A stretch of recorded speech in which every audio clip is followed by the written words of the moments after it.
Assalamualaikum warahmatullahi wabarakatuh. Saya Rusdi Wirman dari Fakultas Hukum Universitas Muhammadiyah Riau. Di sini saya akan membahas mengenai hukum komunikasi. Pengertian komunikasi adalah penyampaian pesan atau penerimaan pesan atau informasi dengan efektif sehingga dapat mudah dipahami.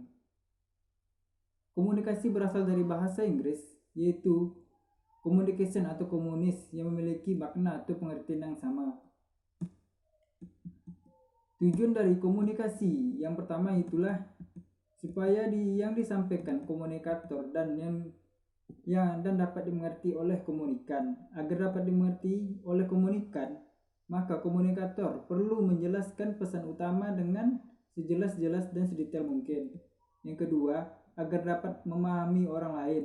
Dengan melakukan komunikasi, setiap individu dapat memahami individu lain dengan kemampuan mendengar apa yang disampaikan oleh orang lain.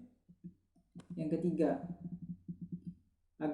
agar pendapat kita diterima oleh orang lain, komunikasi dan pendekatan persuasif merupakan cara agar gagasan kita diterima oleh orang lain. Yang keempat, menggerakkan orang lain untuk melakukan sesuatu. Komunikasi dan pendekatan persuasi, kita mampu membangun persamaan persepsi dengan orang, kemudian menggerakkan sesuai dengan keinginan kita. Apa sih fungsi dari komunikasi? Yang pertama itulah sebagai kendali, yaitu memiliki arti bahwa komunikasi bertindak untuk mengendalikan perilaku lain atau anggota dalam beberapa cara yang harus dipatuhi. Yang kedua itu sebagai motivasi, yaitu memberikan perkembangan dalam memotivasi dengan memberikan kejelasan dalam hal-hal dalam kehidupan kita. Yang ketiga, sebagai pengungkapan emosional, yaitu memiliki peranan dalam pengungkapan peranan kepada orang lain, baik itu senang, sedih, sukacita dan gembira dan lain-lain. Sebagai informasi, komunikasi memberikan informasi yang diperlukan setiap individu dan kelompok dalam mengambil keputusan dengan meneruskan data guna mengetahui atau menilai pemilihan alternatif. Hukum komunikasi dalam bahasa Latin yang berbunyi ubi ius societas, artinya di mana ada hukum di situ ada masyarakat.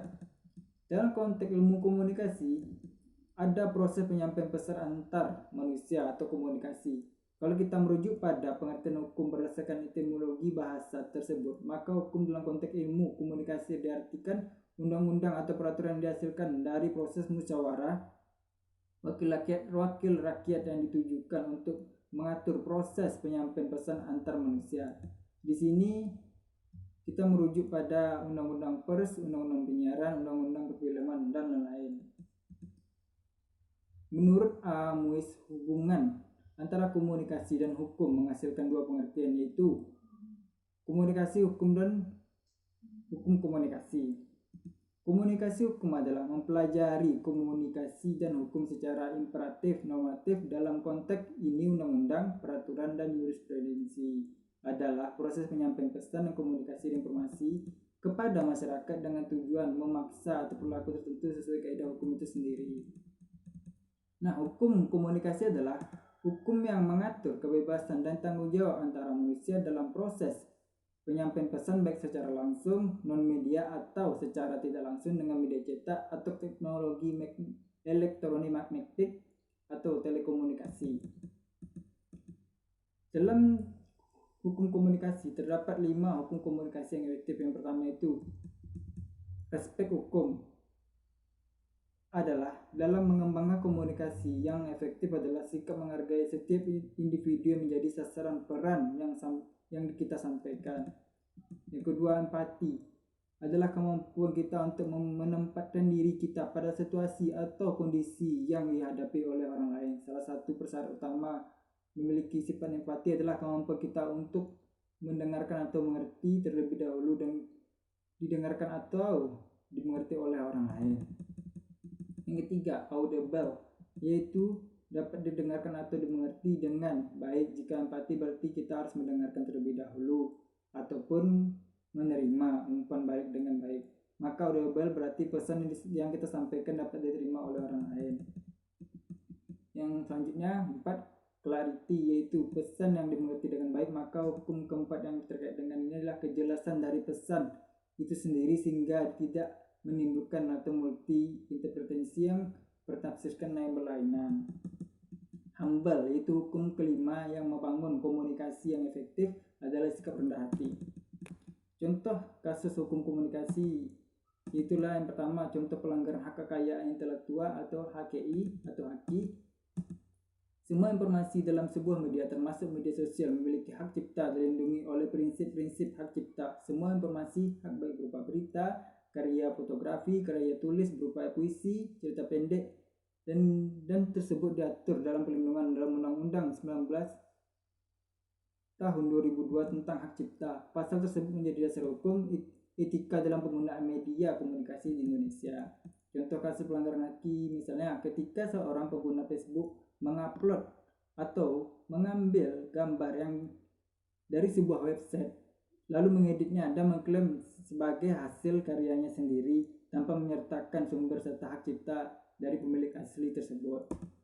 Contoh yang kedua, contoh pencemaran nama baik, yaitu media sosial memang memberikan banyak keuntungan bagi penggunanya dengan akses serta jangkauan yang tanpa batas, namun sekaligus juga membawa pengaruh buruk dengan semakin mudahnya sebuah status yang berisi pernyataan yang belum tentu kebenarannya diketahui banyak oleh orang banyak menjadi viral. Pencemaran nama baik bisa berupa penghinaan, fitnah atau maupun penistaan. Contohnya itu kasus penghinaan di media sosial, misalnya kasus status Facebook Inurasal Panansah yang memicu kemarahan masyarakat Bali. Status yang memicu konflik saat masyarakat Bali menggelar ritual nyepi disebut menuai kemarahan banyak pihak sehingga dilaporkan kepada pihak berwenang.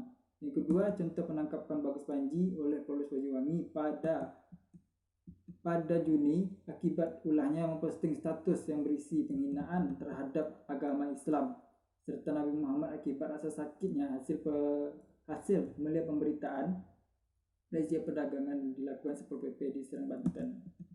Dengan merujuk pada pasal 310 ayat 1 KUHP, pencemaran nama baik diartikan sebagai perbuatan menyerang kehormatan atau nama baik seseorang dengan menuduhkan sesuatu hal yang maksud dan terang supaya hal itu diketahui umum.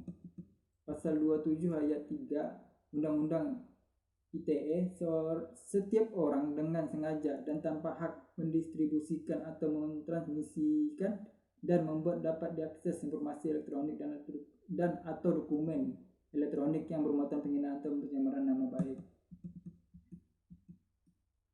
Baik, sekian dari saya. Apabila ada tutur kata yang salah, saya mohon maaf. Assalamualaikum warahmatullahi wabarakatuh.